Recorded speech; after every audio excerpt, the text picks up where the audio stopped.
Il y a une grande discussion pour savoir à quelle date le monde a été créé. Quelle date?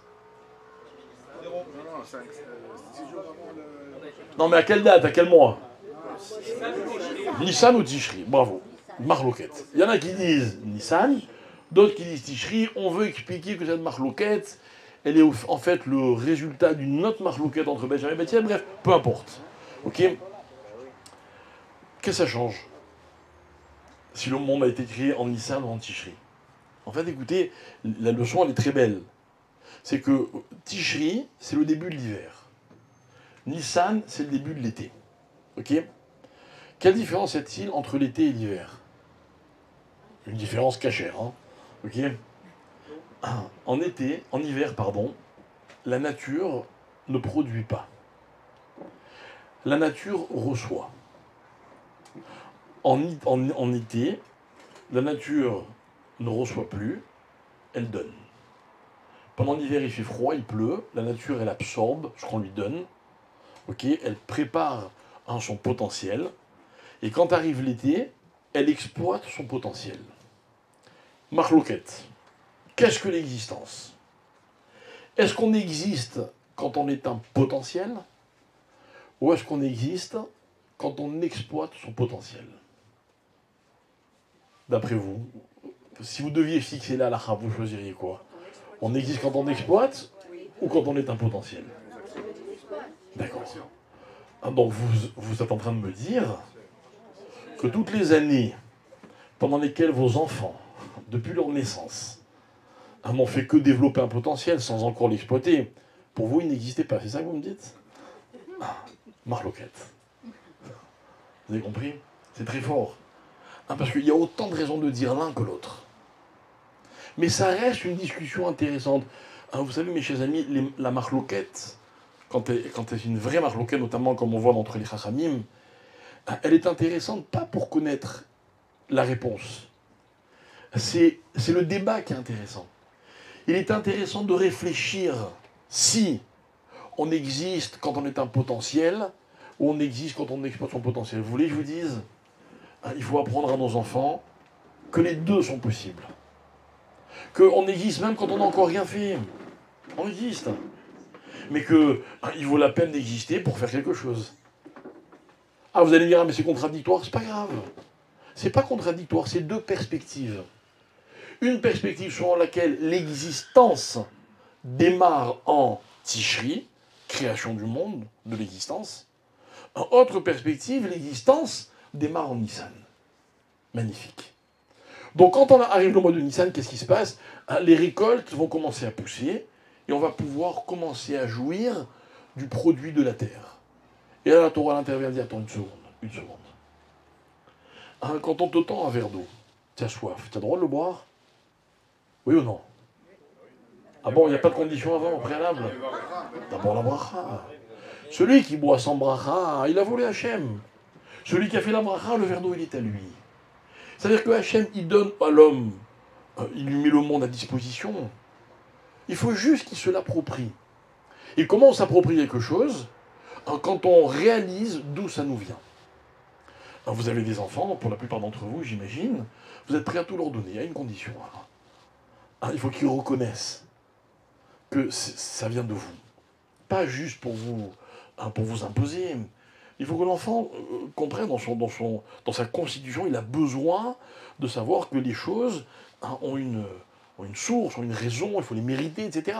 Pareil. Le Corban Omer, c'est la même histoire. C'est-à-dire qu'en fait, avant de pouvoir profiter de ce que la nature me donne, il faut d'abord que je remercie Hachem par un tout petit Corban. Quelques grammes de farine, c'est rien. Symbolique. Symbolique. Dans la vie, des fois, on a besoin juste d'un merci, vous voyez. On vous donne un merci, vous êtes prêt à tout donner en échange. Vous avez raison. Même si le mot n'est que symbolique, mais il est très fort. Maintenant, regardez, on va nous parler de deux alliances. Il y en a d'autres. On va mettre celle-là, on va dire, en concurrence. Brit Mila et Brita Omer. Vous savez pourquoi? Parce que nos maîtres, et là je m'inspire d'un enseignement de mon maître, le Rav Shapira Zecher Tzadik Livracha, qui base toute sa réflexion sur les enseignements et du Maharal et du Harizal. Il dit comme ça, il dit en fait, Akadosh Baruch Hu dans le monde, il a deux attitudes. Je vous demande de bien me suivre. Il a une attitude qu'on va appeler l'attitude du Boré. C'est quoi Boré? Créateur. Et il a une deuxième attitude qu'on va appeler l'attitude du Manhig. C'est quoi Manhig? Le leader, voilà, le dirigeant. Ok? Donc Hachem, il est soit créateur, soit dirigeant. Attention, ce sont deux rôles qui sont fondamentalement différents. Pourquoi? Parce que le créateur crée, donc il est à l'origine d'un phénomène qui vient de nulle part. Créer, c'est innover. Si vous innovez pas, vous n'êtes pas un créateur. Entre parenthèses, nous ne sommes pas des créateurs, mais ça c'est un autre problème. On va dire de Dieu tous les jours dans la prière, Amechadesh, Betuvo, Becholium, Tamid. On va dire d'abord que c'est lui qui est à l'origine de tout, etc. Et puis après on va terminer en disant, bah ouais, Dieu il est Mechadesh. C'est-à-dire qu'en fait Dieu il innove en permanence. C'est en ça que Dieu est un créateur. D'ailleurs la meilleure preuve, c'est qu'il existe un monde qui avant d'avoir été créé, n'existait pas. Je ne sais même pas si on est capable de comprendre la profondeur de cette notion, de ce concept, d'une existence qui apparaît. Il y avait quoi avant? Quelques jours, quelqu'un m'a demandé, il m'a dit, mais moi je rêve de comprendre qu'est-ce qu'il y avait, d'où vient Hachem? Je dis magnifique. Le fait de rêver, de vouloir un jour comprendre, c'est une très belle démarche. Je ne te garantis pas que tu vas y arriver, c'est pas grave. La démarche, elle est magnifique. C'est-à-dire que la démarche, elle est déjà le résultat d'une vraie question. C'est quoi la vraie question? C'est que des choses existent alors qu'avant, elles n'existaient pas. Alors, vous savez, moi j'aime dire que la différence qu'il y a entre Dieu et les hommes, entre autres, c'est que Dieu crée Yesh mais Aïn, c'est-à-dire il crée l'existence du néant, il n'y avait rien dans l'étape précédente, alors que l'homme est un transformeur. L'homme veut lui donner une matière, l'homme est un génie, il est capable avec de la matière de faire des choses magnifiques. Mais la matière, il n'est pas capable de la créer. Même la technologie, vous voyez l'avancée de la technologie, c'est fou ce qu'on invente aujourd'hui. Mais il y a une matière. C'est pour ça que dans la Torah, on considère que la société, elle ne va pas en avançant, elle va en reculant. Les hommes d'aujourd'hui, d'après la Torah, sont moins bons que ceux d'avant, sont moins performants. Pourquoi? Parce qu'aujourd'hui, plus vous avez de créatures humaines, et plus les transformations sont minimes, elles sont incroyablement, performantes, mais elles sont minimes. Prenons un exemple. Prenons l'exemple technologique, d'accord? Vous savez ce que c'est l'intelligence artificielle? C'est magnifique. C'est une avancée dans l'organisation d'une société qui est incroyable. Mais l'IA n'était possible que grâce à, je sais pas moi, à Internet par exemple. S'il n'y avait pas eu Internet, on ne serait jamais arrivé à l'IA, n'est-ce pas? Ok. Donc en fait, ceux qui ont créé l'IA, c'est grâce à ceux qui ont créé Internet. Mais Internet n'a été possible que grâce à l'informatique. Et l'informatique n'a été possible que grâce à... Je vous laisse remonter aux sources que vous voulez. Et en fait, c'est comme ça que la société évolue. Mais en fait, plus on va en arrière, et moins il y avait de matière.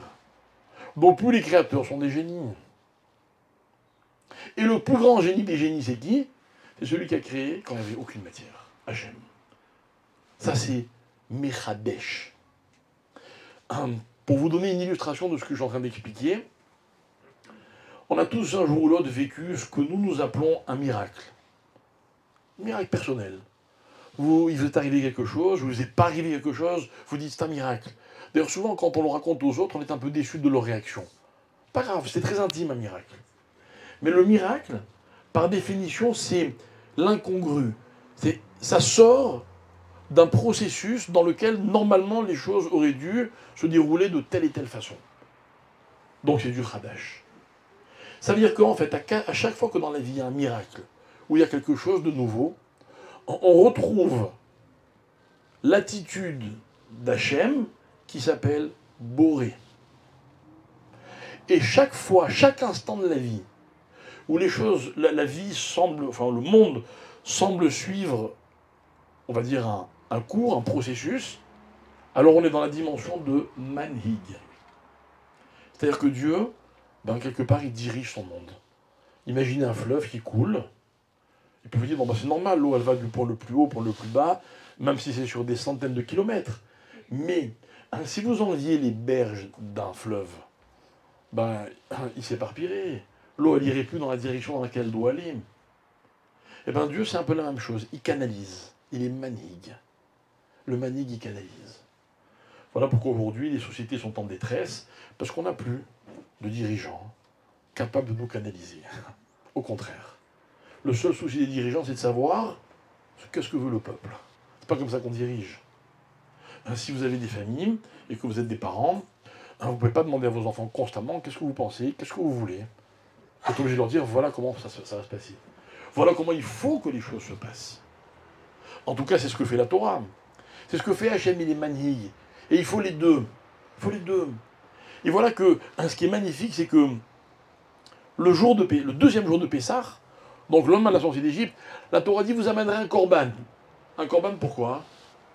Un korban, parce que Akadosh Baruch Hu va faire sortir quelque chose de la nature. Vous seriez passé un mois avant, dans ce champ, devant cet arbre, vous n'aurez pas pu imaginer ce qu'il allait produire.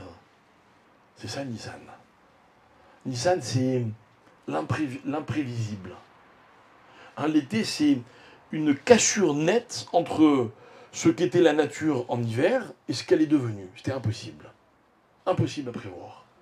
Vous voyez? Qu'est-ce que c'est que Brit Mila? Brit Mila, c'est l'inverse.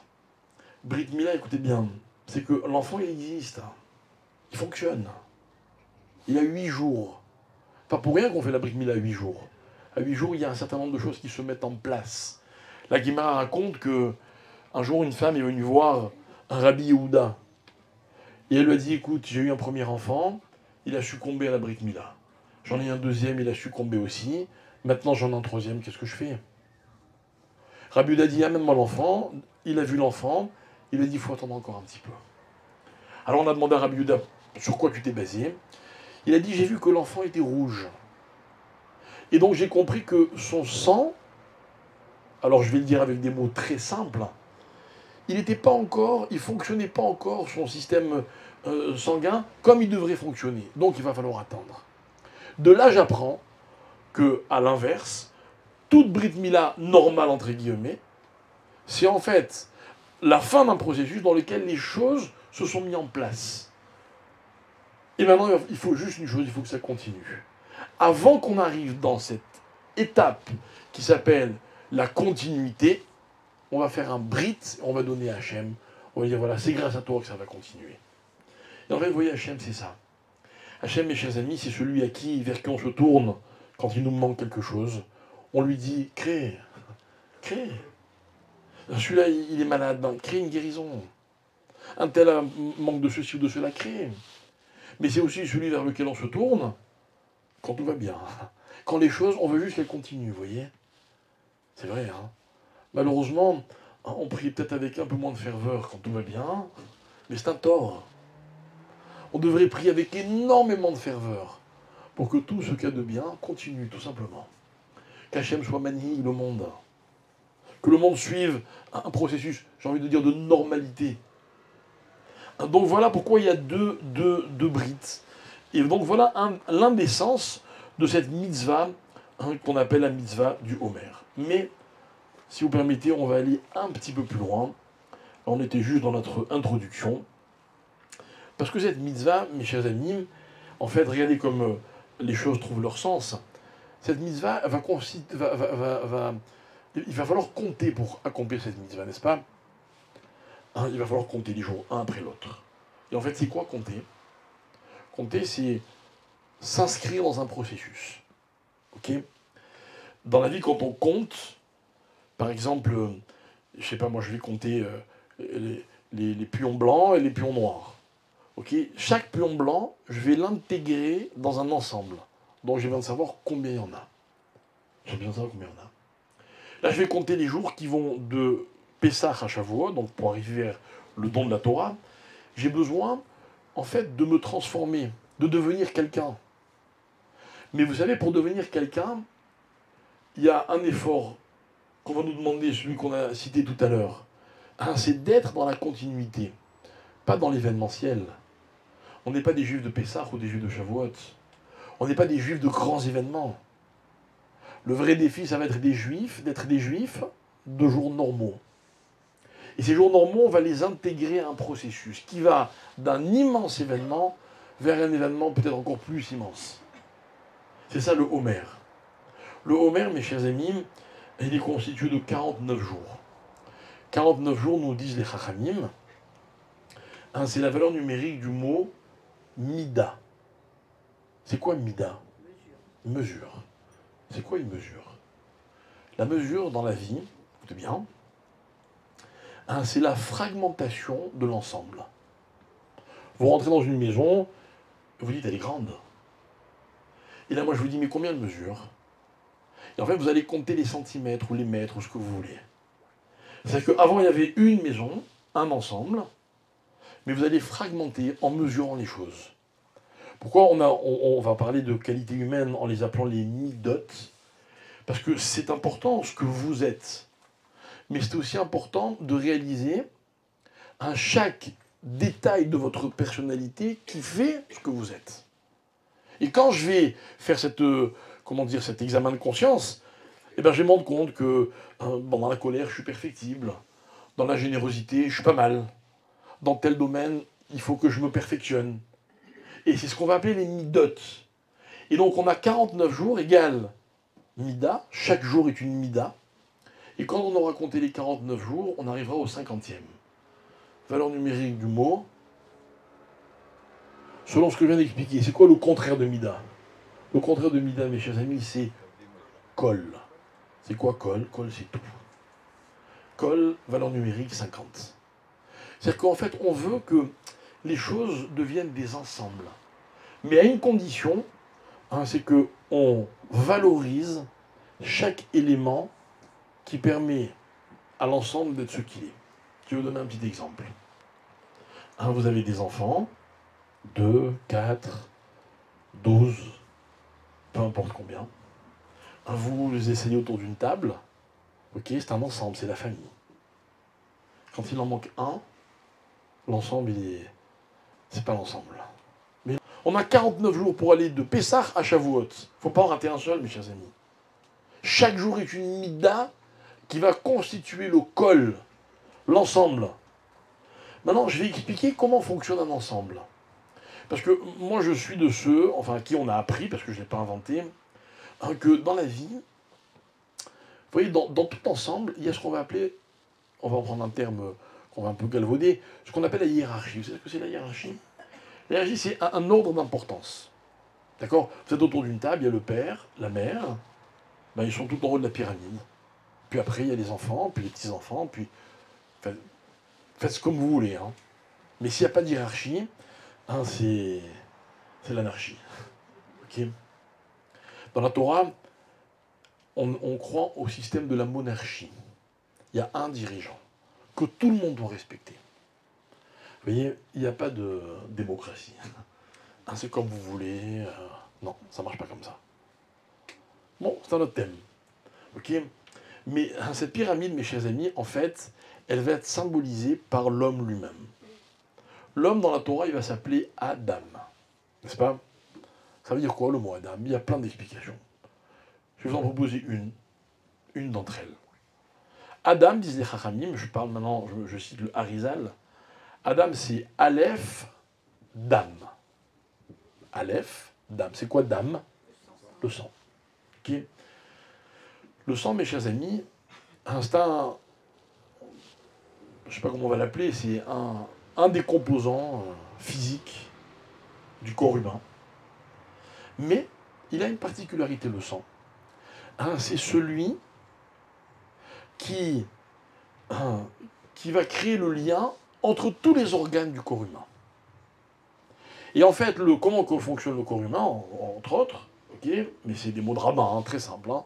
Il y a une espèce de pompe qui s'appelle le cœur, qui va envoyer du sang dans tous les organes. Quand le sang arrive à tous les organes, dans la quantité qu'il faut, tout va bien.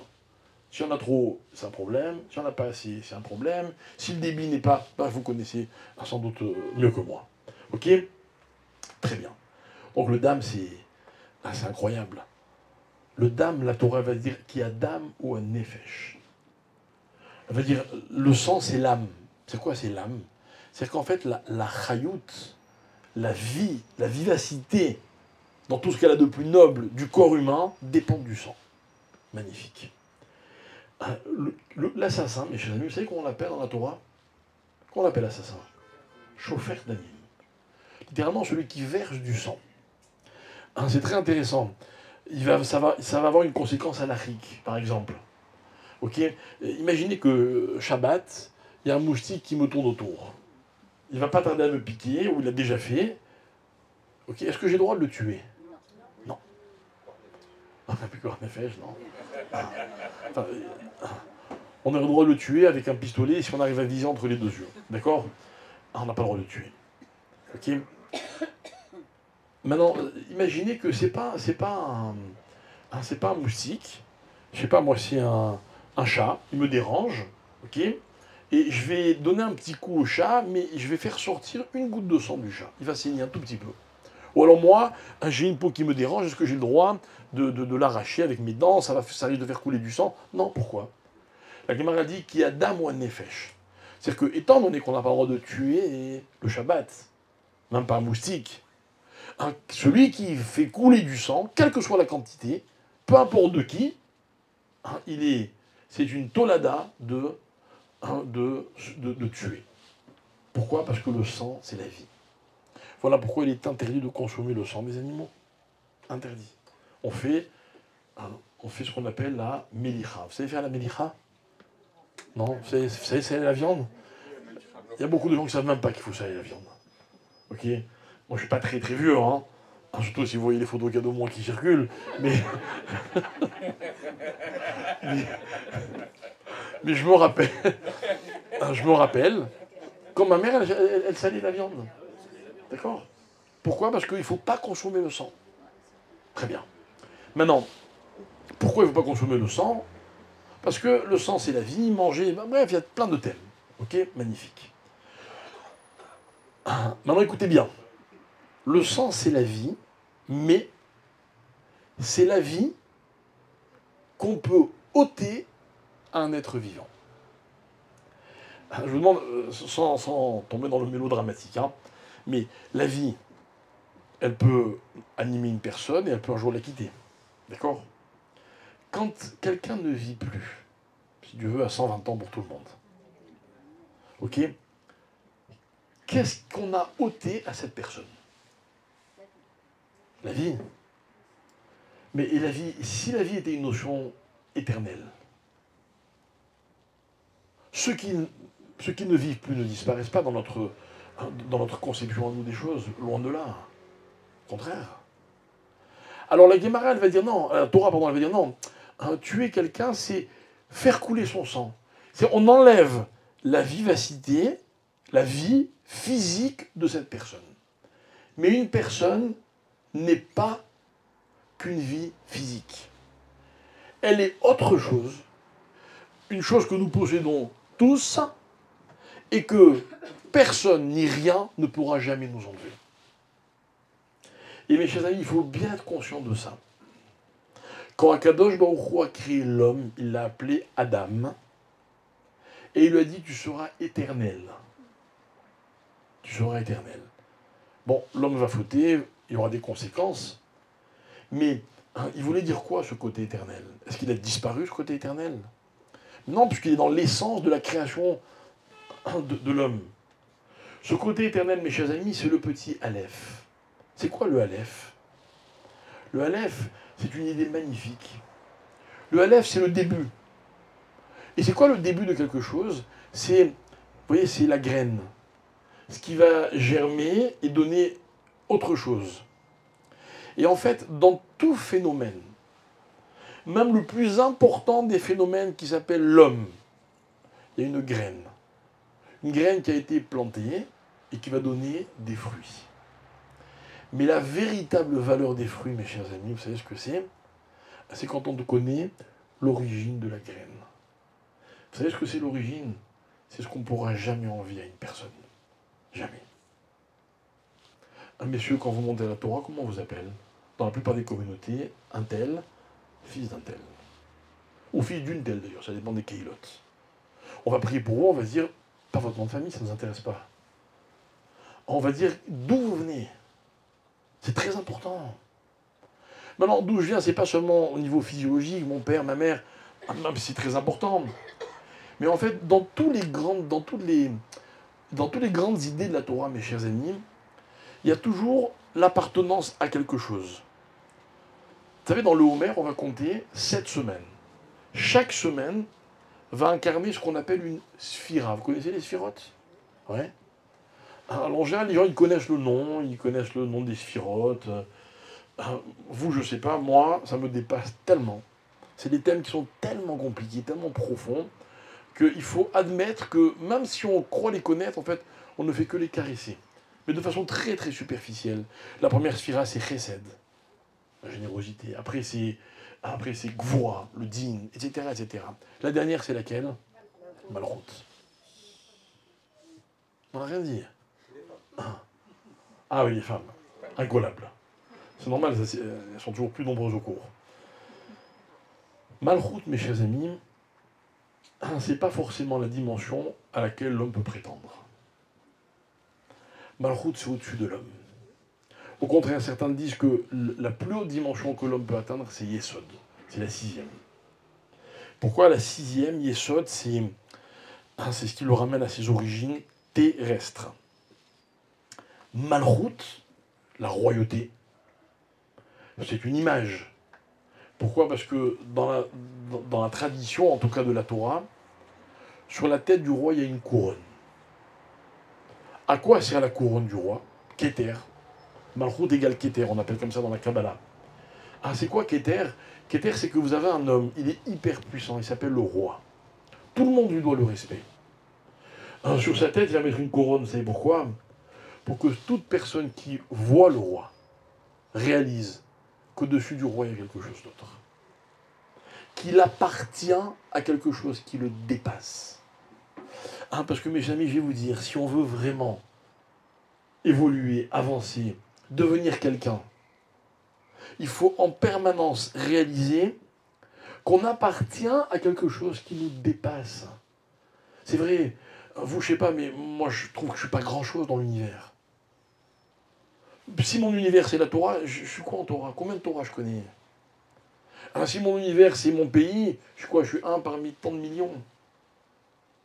Je suis pas grand-chose. Ah oui, peut-être dans ma maison, je suis peut-être, et encore. Mes enfants vont grandir et puis on risque de passer à autre chose. Ok? Mais en fait, vous savez pourquoi je suis grand? Parce que j'appartiens à quelque chose qui me dépasse. Magnifique. Ce qu'on appelle faire partie d'un système, à condition de bien choisir son système. Mais si mon système, c'est Hachem, celui qui a été Mechadesh, qui a créé, celui qui a décidé un jour alors que j'existais pas du tout, il a décidé que j'allais exister. C'est un S. C'était pas prévu. Le monde se portait très bien sans moi. Je m'excuse de vous le dire, vous aussi d'ailleurs. D'ailleurs, la naissance, elle va évoquer quelque chose de magnifique dans la Guémara de Sanhedrin, lorsque on nous raconte l'histoire de cette femme qui n'était pas juive, qui va interroger un rave, je ne sais plus lequel c'était, la mémoire me fait défaut, et elle lui dit, mais vous les rabbins, vous êtes des... Comment elle lui dit? Vous êtes des irresponsables. Il dit, bon, pourquoi? Il dit, oui, vous allez raconter au monde entier que les morts vont revivre. Mais on n'a jamais vu un mort revivre. C'est n'importe quoi. Alors le Rav lui fait une réponse extraordinaire. Il dit, dis-moi, tu as déjà vu des bébés naître? Ah oui, ça on en voit tous les jours. Il dit, je t'explique. Si déjà, un bébé qui n'a jamais vécu, il peut naître. Quelqu'un qui a déjà vécu. Calva Romer qui peut revivre. C'est imparable. C'est imparable. J'ai connu un couple qui pensait se séparer. Et beaucoup de gens ont essayé de les aider, ça n'a pas fonctionné. Ils avaient un argument béton armé. C'est ce qu'ils disaient? Ils disaient, on s'aime plus. Eh oui, je voulais dire contre ça. C'est ce qu'on leur a dit, vous vous êtes aimés? Ils ont dit oui. Alors on leur a dit comme ça. Ainsi déjà, quand vous vous êtes aimés une fois, ça a été possible, alors qu'avant, vous vous étiez jamais aimés. Alors maintenant qu'un jour vous vous êtes aimé, calva romer que vous pouvez vous aimer à nouveau. Vous avez compris? C'est ça, Ridouche. Le Ridouche, c'est un modèle, c'est se dire, ah, ça n'existait pas, et pourtant un jour ça a existé. C'est magnifique. Ça m'ouvre toutes les portes. Adam, c'est ça. C'est un corps.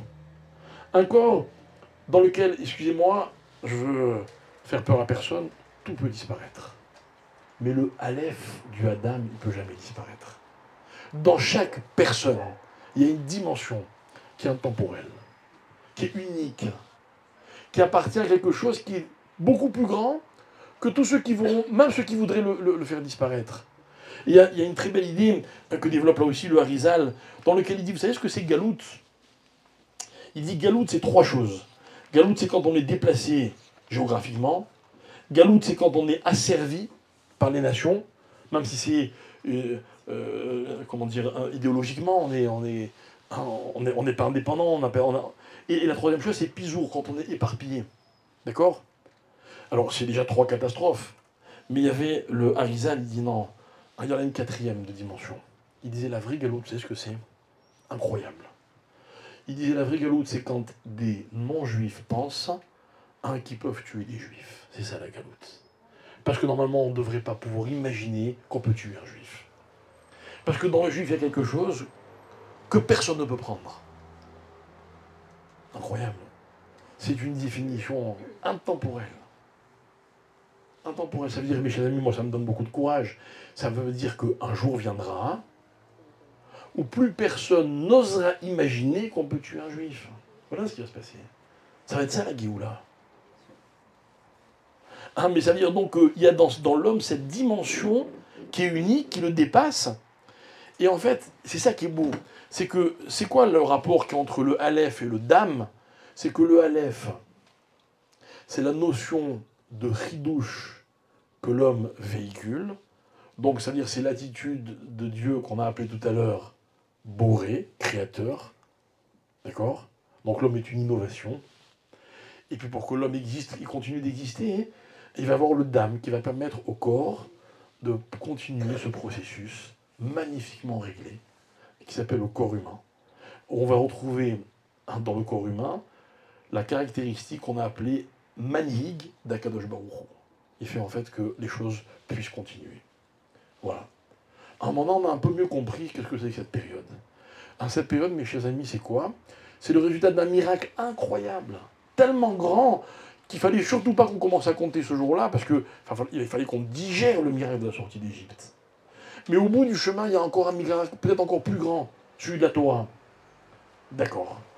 Non, vous savez quelle va être la difficulté? Ça va être la persévérance. Ça va être de nous prendre en main. Et de rejoindre cette dimension qu'on a appelée tout à l'heure Manhig. Alors moi, je ne vous demande pas, et la Torah ne me demande pas de diriger le monde. Elle me demande quoi? De savoir me diriger à moi. D'être notre propre Manhig, notre propre guide. Et c'est quoi un guide? C'est celui qui est capable à chaque étape de se dire, en prenant telle décision, alors je me donne les possibilités d'arriver à l'étape suivante. C'est ça qui est important. Et encore une fois, on revient à cet équilibre entre l'appartenance et le processus vers lequel on va. Et les deux sont indispensables. Mais mes chers amis, je voudrais terminer avec une dernière idée. L'idée, c'est cette période qui malheureusement va être une période de deuil dans l'histoire. Pourquoi? Parce qu'il y avait ces fameux élèves de Rabbi Akiba. Tout le monde connaît l'histoire. Je vais vous citer les mots de la Guémara. La Guémara, comment elle raconte? Elle dit comme ça, Amrou. Amrou, c'est on dit. Vous voyez, on n'a même pas trouvé de témoins. On dit que quoi? Que Shnem Asar Elef Zugot, Zugim, Talmidim, Ayulo, les Rabbi Akiva. La Guémara dit comme ça, on dit que Rabbi Akiba, il avait 12 000 couples d'élèves. Ça fait combien de 12 000 couples? 24 000. Et pourquoi la Guémara ne dit pas 24 000? Alors on va voir. On va voir. Ils étaient donc des zougotes, ce qu'on appelle des chavroutot, ils étudiaient ensemble, ok? Mais malheureusement, qu'est-ce qui va se passer? Metou beperek echad.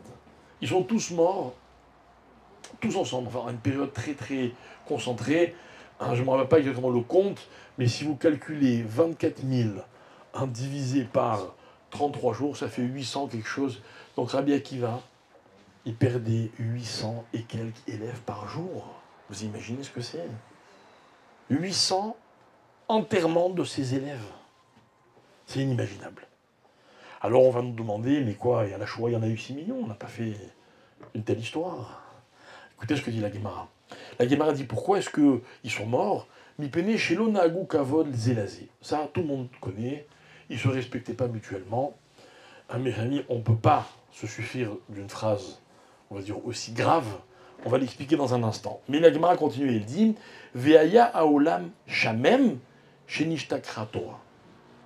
Mais le vrai drame de cette histoire, ce n'est pas les 24 000 morts. C'est qu'en fait, on se rendait compte que la Torah, sans ces 24 000 élèves, allait être oubliée. Ni plus ni moins. Je vais expliquer ce que ça veut dire. Un tout petit mot sur Rabbi Akiva.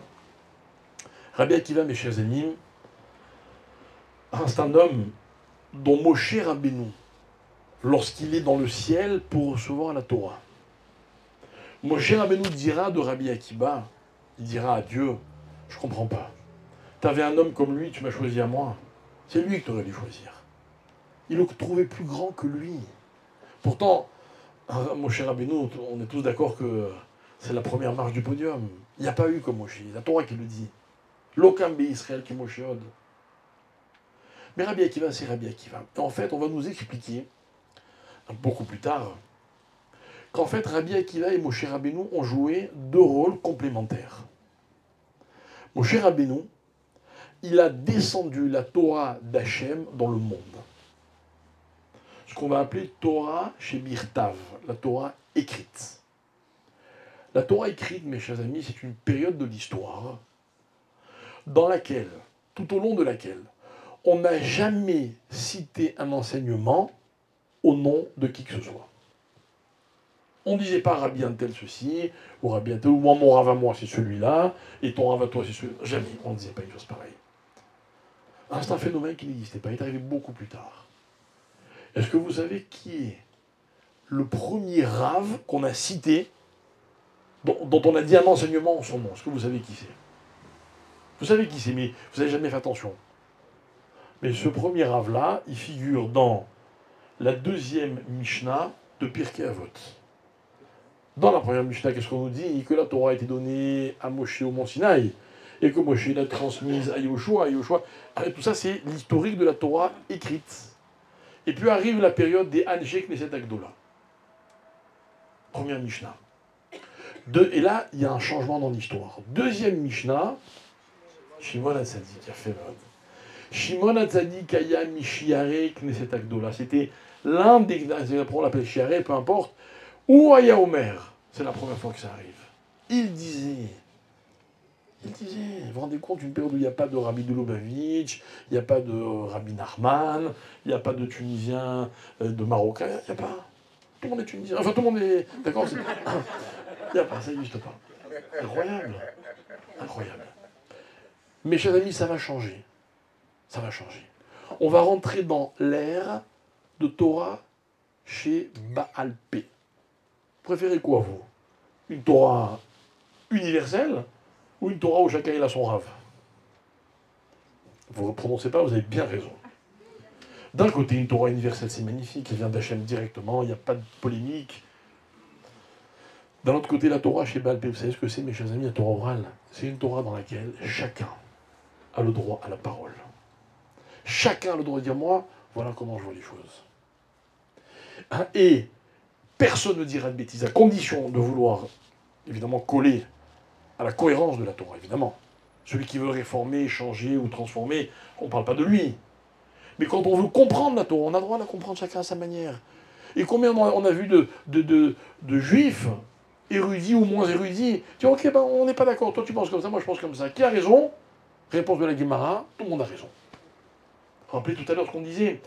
C'est pas la conclusion de la discussion qui est intéressante, c'est la discussion elle-même. C'est ce qui nous a enrichis. Et nos maîtres vont dire que le maître de la Torah chez Birtav, c'est la Torah écrite, c'est une Torah divine. Comment l'homme, avec son esprit minuscule, peut avoir accès à la Torah divine. C'est grâce à Moshe Rabbeinu. Moshe Rabbeinu nous donnera accès à la Torah divine. Rabbi Akiva nous donnera accès à la Torah chez Baal Pé. Et en fait, ils vont faire le même travail, mais dans deux époques différentes et de deux façons différentes. Et Moshe Rabbeinu, quand il verra Rabbi Akiva, il dit, mais incroyable, un homme pareil, c'est lui qu'il fallait choisir. Alors que Rabbi Akiva dira, comme tout le monde, que comme Moshe, il n'y a jamais eu. Magnifique. Ah, ok, c'est ça Rabbi Akiva, mes chers amis. Rabbi Akiva, c'est cet homme qui est un ignorant à l'âge de 40 ans. Et puis un jour, vous savez ce qui lui arrive? Comment Rabbi Akiva, à 40 ans, c'est un ignorant, d'ailleurs c'était même un anti-Torah. Un anti-Torah. Il ne laissait jamais les Chachamim tranquilles. D'accord, aujourd'hui, dans un langage grossier, on dirait il est anti-religieux. D'accord? Comment il est devenu religieux? Vous savez comment? Comment? Mais pas du tout, bien avant la goutte d'eau. Il est tombé amoureux. Mais je suis sérieux. Alors un jour, il va croiser le pasouk, Ve'afta le'recha kamocha. Il va dire quoi, Rabbi Akiva, sur ce verset qui dit tu aimeras ton prochain toi-même? Qu'est-ce qu'il va dire? Il va dire une phrase ridicule, si je peux me permettre. Il va dire Zeklal gadol baTorah. C'est la grande règle de la Torah. Waouh! Qu'est-ce qu'il a inventé? Non, il n'a pas inventé, il a vécu. Il a dit dans la vie, quand on aime, hein, on peut tout comprendre. Ça ne veut pas dire qu'on a tout compris. On peut tout comprendre. Et il viendra à l'histoire de la goutte d'eau, il dira, tu vois, même moi, je peux comprendre la Torah. Magnifique. Et Rabbi Akiva, il va fonder une yeshiva grâce à sa femme, vous vous rappelez l'histoire, 12 000 élèves en 12 ans, 24 000 en 24 ans. Ça y est, c'est un homme accompli. On imagine la Torah qu'a transmise Rabbi Akiva, la Torah de l'amour. Elle est magnifique, cette Torah. Eh bien, ces 24 000 élèves, ils vont mourir. Et qu'est-ce qu'on va dire? On va dire, ah ben, apparemment, on n'avait rien compris à la Torah. Alors la Torah, elle va être oubliée. Voilà le drame, mes chers amis. Voilà ce qu'on a vécu. Mais il y a une question quand même. Les élèves de Rabbi Akiva ne se respectaient pas. On est où, nous? On est où? Si eux, ils ne se respectaient pas, alors nous, qu'est-ce qu'on dirait de nous? Si la Guémara écrivait maintenant ces lignes, qu'est-ce qu'elle dirait de nous? Comment comprendre qu'ils ne se respectaient pas? C'est impossible. Alors il y a des explications, des tonnes d'explications. J'en ai trouvé une qui me parle. Elle n'est pas plus belle ou plus forte que les autres, mais moi elle me parle et je voulais vraiment la partager avec vous. En fait, cette explication, elle vient de ce que la Guémara, elle dit, elle dit, pardon, Rav Friedlander, sur lequel je m'appuie pour cette explication, il dit en fait, il rapporte cette explication au nom d'un de ses maîtres, et il dit en fait, voilà comment il faut comprendre la chose. Il dit en fait, les élèves de Rabbi Akiva, c'est pas qu'ils se respectaient pas, ils s'insultaient pas, ils se parlaient pas mal. Ils parlaient pas mal. Hein, quand la Guémara, pourtant la Guémara dit, l'omechabdim zedze, c'est-à-dire quoi, comment il faut comprendre cette chose-là? Hein, mes chers amis, il va nous donner une nouvelle définition du respect. Je reçois un coup de fil d'un homme qui m'appelle, qui me dit, Rav, il m'est arrivé quelque chose d'incroyable. Qu'est-ce qui t'est arrivé? Il dit, ben voilà, grâce à votre cours, je venais de passer une journée très difficile au bureau, et au fur et à mesure, tous les gens qui travaillent avec moi étaient partis du bureau, et je me suis retrouvé tout seul au bureau. J'étais tout seul avec mon Internet. T'as fait comme Yosef. Qu'est-ce qu'il y a marqué à propos de Yosef? Vayanos, Vayetzalchutza. Le jour où Madame Potiphar a essayé de le séduire, qu'est-ce qu'il a fait Yosef? Il s'est sauvé. Et en se sauvant, il a abandonné sa veste, qui va être la pièce à conviction, à cause d'elle, il va être emprisonné. On aurait pu donner conseiller à Yosef juste de récupérer sa veste, et puis de se sauver après. Non, Yosef dit non, si j'étais resté une seconde de plus, je ne sais pas si j'aurais résisté. T'as fait pareil. Alors le gars lui dit non, mais pas laisser finir. Ça, c'est que le début de l'histoire. Je rentre chez moi. Il me faut 12 minutes pour arriver de mon bureau à chez moi. Je rentre dans ma rue et là, qu'est-ce que je vois? 5 ambulances. Les gyrophares, les sirènes, les machins. Où elles sont garées? Devant chez moi. Je rentre en trompe dans ma maison et je vois ma fille de 14 ans allongée par terre, des secouristes en train de la ranimer, ma femme en pleurs hystérique, mes enfants avec des livres de psaumes en train de pleurer. Un panique à bord. Mais juste quand je rentre dans la maison, les secouristes me disent « T'inquiète pas, on a réussi à les ranimer il y a quelques minutes, tout va bien. » Et au Hachem, ma fille s'en est sortie. Et cet homme continue, il dit « J'ai calculé. » Parce que j'ai demandé aux secouristes à quelle heure ils l'ont réanimé. C'était pile au moment où j'ai débranché mon ordinateur. Que dois-je comprendre? Alors le Rav lui dit, voilà ce que tu dois comprendre. Tu dois comprendre que dans la vie, quand on fait une mitzvah, ça peut changer le cours de l'histoire. Que le jour où tu accompagneras ta fille sous la roupa, que le jour où tu iras la voir à la clinique quand elle aura accouché, quand elle-même elle accompagnera ses enfants sous la roupa, tu te diras que c'est parce qu'un jour, tu as fait cette mitzvah-là. Voilà une petite mitzvah, un petit chiour sur le regard. Celui que je voulais vous raconter, c'est celui d'un homme qui s'appelle Rav Shlomo Zalman Auerbach de Jérusalem. C'était un grand. Et moi, je me rappelle, j'étais à son enterrement il y a une trentaine d'années. Et il y avait des centaines de milliers de personnes. Et c'était impressionnant parce qu'il y avait autant de juifs religieux que de juifs qui n'étaient pas. C'était incroyable. C'était pourtant le Rosh Yeshiva d'une très grande yeshiva, Kol Torah, à Jérusalem. Mais bon, bref, c'était une figure du judaïsme orthodoxe en Israël. Et voilà que un de ses élèves raconte un jour qu'il étudiait tous les jours avec lui. Et puis à la fin de l'étude, il dit, écoute, je suis désolé, je ne peux pas m'attarder aujourd'hui, parce que je suis en train d'emménager dans ma nouvelle maison, et je dois aller faire je sais pas quoi dans cette nouvelle maison. Alors le Rav dit, écoute, ils étudiaient à Shaarei Chesed, qui est en plein cœur de Jérusalem, et la maison était à Beit Vegan. Il dit, écoute, ça tombe bien, moi aussi je vais à Beit Vegan. Alors viens, on va ensemble. Donc ils prennent le bus ensemble. À l'époque où les rabbinim prenaient le bus. Ok. Et comme ça, on peut parler de Torah dans le bus. Magnifique. Et puis quand ils arrivent à Beit Vegan, il dit, attends, tu sais quoi, je suis un peu en avance, viens, je vais voir ta maison. Et le Rav rentre dans la maison, un grand Rav de 90 ans qui vient voir une maison. Et le Rav, il fait le tour de la maison, et chaque endroit, il dit, c'est magnifique, elle est belle ta maison, je suis content pour toi, là, tu vas, tes enfants, ils seront à l'aise, et ta femme, elle sera contente, et là, et il fait que des brachot, des brachot, des brachot. Et le gars, il dit, je comprends pas, c'est pas, il n'a pas que ça à faire, ce Rav. Bref, il l'interroge au bout d'un moment, le Rav il dit, je t'explique, c'est vrai, t'as raison. J'ai rien à faire dans ta maison, d'ailleurs, je devais même pas venir à Beit Vegan. Il dit, mais tu sais ce que je voulais faire? Je voulais poser un regard positif sur ta maison avant que tu l'habites. Il dit, et comme je fais extrêmement attention à ce que je regarde, je suis sûr que mon regard est positif. Et mon regard positif, il t'amènera à la bracha dans ta maison. Moi, ce que j'aime, c'est cette confiance en soi, vous voyez. Voilà un homme sûr de lui, parce qu'il sait qu'il fait attention. Ok. Nos maîtres disent que c'est ce qui manquait aux élèves de Rabbi Akiva.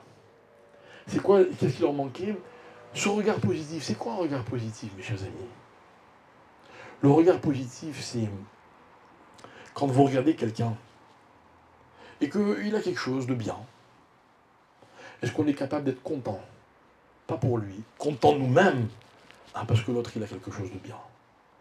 Vous croisez quelqu'un, il a quelque chose qui est mieux que ce que vous avez, vous. D'accord? Que ce soit un objet, que ce soit ce que vous voulez. Et vous le regardez, vous dites, ah là là, ça me fait plaisir, je suis vraiment content pour lui. Comme Rabbi Shlomo Zalman. Content. La maison de Rav Shlomo Zalman Auerbach, moi je l'ai visitée, c'était un taudis. Un taudis. Mais il a vu la maison de l'autre, je ne sais pas comment elle était sûrement plus belle que la sienne. Il était heureux. Maintenant, regardez jusqu'où ça va. Les élèves de Rabbi Akiva, ils n'avaient pas des montres pour faire rendre les Zalou, ou des voitures de sport, ou je ne sais quoi, ou des belles maisons. Il y avait des élèves qui avaient plus de Torah que d'autres. Au lieu que les uns soient contents pour ceux qui en avaient plus ou mieux, ils se respectaient, Ils savaient s'apprécier, mais ils n'étaient pas contents l'un pour l'autre. Et en fait, mes amis, c'est ça la base du mauvais œil. Et encore une fois, on revient à notre thème. Finalement, une personne, elle est quelque chose, mais elle l'est surtout parce qu'elle s'inscrit dans un processus. Maintenant, écoutez bien, on extrapole un petit peu, mais on va terminer avec ça. Un bon regard, c'est un regard global. Vous voyez? Je vois quelqu'un, je sais pas moi, il a un bel objet, et je me dis, je suis content pour lui, il le mérite. Parce que hier, il a fait telle chose, et avec ça, il va faire telle mitzvah, et je suis content pour lui. Ou alors non, je vois l'objet, je rapetissis l'objet à mon regard à moi, et moi, j'ai pas comme lui, ça me dérange. Je peux pas être content pour l'autre. Mes amis, être content, c'est quand on est capable de remettre les choses dans leur contexte. Pourquoi la Torah dit tu ne seras pas jaloux? Pourquoi? Pourquoi c'est tellement grave? 10e commandement. Peut-être le plus important de tous. Hein, parce que la jalousie, c'est l'attitude de ceux qui voient les choses à une très courte échelle. Ils voient juste le rapport que eux, ils auraient pu avoir avec l'objet. Donc ils ne peuvent pas voir autre chose que ce que eux n'ont pas. À l'inverse, celui qui n'est pas jaloux, c'est quoi? Celui qui a un bon œil, un œil positif. C'est ça être positif, mes chers amis. C'est être capable de comprendre que si lui, il a ça, c'est pas pour rien. Moi, j'aurais pas pu l'avoir. Ça ne peut être que pour lui. La femme d'un tel, c'est une bonne épouse que pour cet homme-là. D'ailleurs, dans la vie, comment on n'est pas jaloux? Quand on se dit que ce qu'on a, c'est ce qu'il y a de mieux au monde. Pour nous, on n'aurait pas pu avoir mieux. Vous voyez, c'est que les choses s'inscrivent dans un processus qui est beaucoup plus grand. Ce que je voulais qu'on comprenne, mes chers amis, c'est que la misère de compter, c'est en ça qu'elle consiste. On n'aime pas trop les comptes dans la Torah, on n'aime pas les chiffres. On n'aime pas savoir combien il y en a, combien il n'y a pas, etc. Faut pas. Mais par contre, c'est une misère de compter quand on veut, au contraire, que les choses deviennent des ensembles. Que les choses soient valorisées non pas parce que ce qu'elles sont, mais par ce à quoi elles appartiennent. Par les moyens qu'elles donnent. Parce que je vais vous dire quelque chose, mes chers amis. Quand on va compter le 35e jour de l'Homère, le 35e, c'est le seul qui peut nous permettre d'arriver au 36e. Vous vous rendez compte comme il est important? Et ils le sont tous. Mais si je compte juste 35, ça vaut pas grand-chose, ça vaut 24 heures. Et dans la vie, tout est comme ça. Tout est comme ça. Akadosh Baruch Hu, il me donne des choses. Tout ce qu'il me donne, ça s'inscrit dans un contexte. Dans un contexte. Moi, j'ai un regard sur les choses. Quoi? Comment il est mon regard? Est-ce qu'il est limité? Ou est-ce que chaque chose essaie de voir à quoi elle appartient vraiment? Tout ce que me donne Hachem, c'est pas pour l'avoir, c'est pour s'en servir. C'est pour que de ça, je fasse ou je devienne quelque chose. Voilà, mes chers amis, tout ce qu'on a expliqué ce soir, c'était ce thème-là. D'apprendre à non pas voir les choses de façon limitée, mais à leur donner une véritable importance. Rappelez-vous, qu'on vous appelle Adam dans la Torah. Parce qu'il y a une partie de vous qui peut exister un jour et ne plus exister le lendemain. Il y a une partie que personne ne pourra jamais rien vous enlever. Quand on parle de possession, j'aime cette histoire que mon père, Ahava Shalom, a raconté toujours. Celle d'un homme qui avait la confiance du roi. Et le roi l'appréciait tellement qu'il lui confiait de plus en plus de responsabilités. Il était ministre, puis ministre de tout ce que vous voulez. Et puis évidemment, autour du roi, ça a créé beaucoup de jalousie. Alors on a décidé de lyncher cet homme. Et on est allé voir le roi pour le convaincre que cet homme, en fait, n'était pas digne de confiance. Le roi n'a pas voulu écouter, mais on venait chaque fois avec un nouvel argument, etc. Et puis un jour, le roi était obligé de voir si c'était vrai ou faux. Alors il convoque cet ami et lui dit, écoute, j'aimerais savoir exactement ce que tu possèdes. Le roi s'est dit comme ça, en sachant ce qu'il possède, je saurais si ça correspond à ce que je lui donne comme salaire, ou si c'est un voleur. Alors le juif en question lui dit, pas de problème, laisse-moi juste 3-4 jours pour que je puisse faire l'état des lieux, et je reviendrai avec la somme précise de tout ce que je possède. Alors le roi est d'accord, quelques jours après il revient, et il lui présente une liste ridicule. Et il dit, voilà, c'est tout ce que je possède. Et le roi lui dit, mais tu te moques de moi, ils avaient raison, tu es un voleur, tu as beaucoup plus que cela. Alors il dit, oui, je vais t'expliquer quelque chose. Ça, dans ma vie, c'est ce que j'ai reçu, mais que j'ai redonné à quelqu'un d'autre, de la tzedaka. Parce qu'en fait, tout ce que je possède, si tu veux, tu peux me le reprendre. Ce que j'ai donné aux autres, tu ne pourras jamais me le reprendre. Donc c'est ce que je possède vraiment. Vous voyez? Ça, c'est le Aleph de la personne. Quand le Aleph, il nous rattache à quelque chose, et quand on est conscient de cette dimension, alors on est non seulement invincible, intemporel, on est unique en notre genre, d'ailleurs c'est la lettre Aleph. On va dire que l'homme qui ressemblait à, la Gemara dit, à Adam, c'était Yaakov. Pourquoi Yaakov? Parce que lui, sa première lettre, c'est Yud, Yud qui désigne aussi la dimension spirituelle, et le reste de son nom, c'était Ekev. C'est quoi Ekev? Ekev, c'est le talon, ce qu'il y a de plus bas chez l'homme. Et l'homme, en fait, il est cet équilibre entre ce qu'il y a de plus haut chez lui et ce qu'il y a de plus bas. À nous de faire pencher la balance là où on est capable de la faire pencher. Merci beaucoup et à bientôt.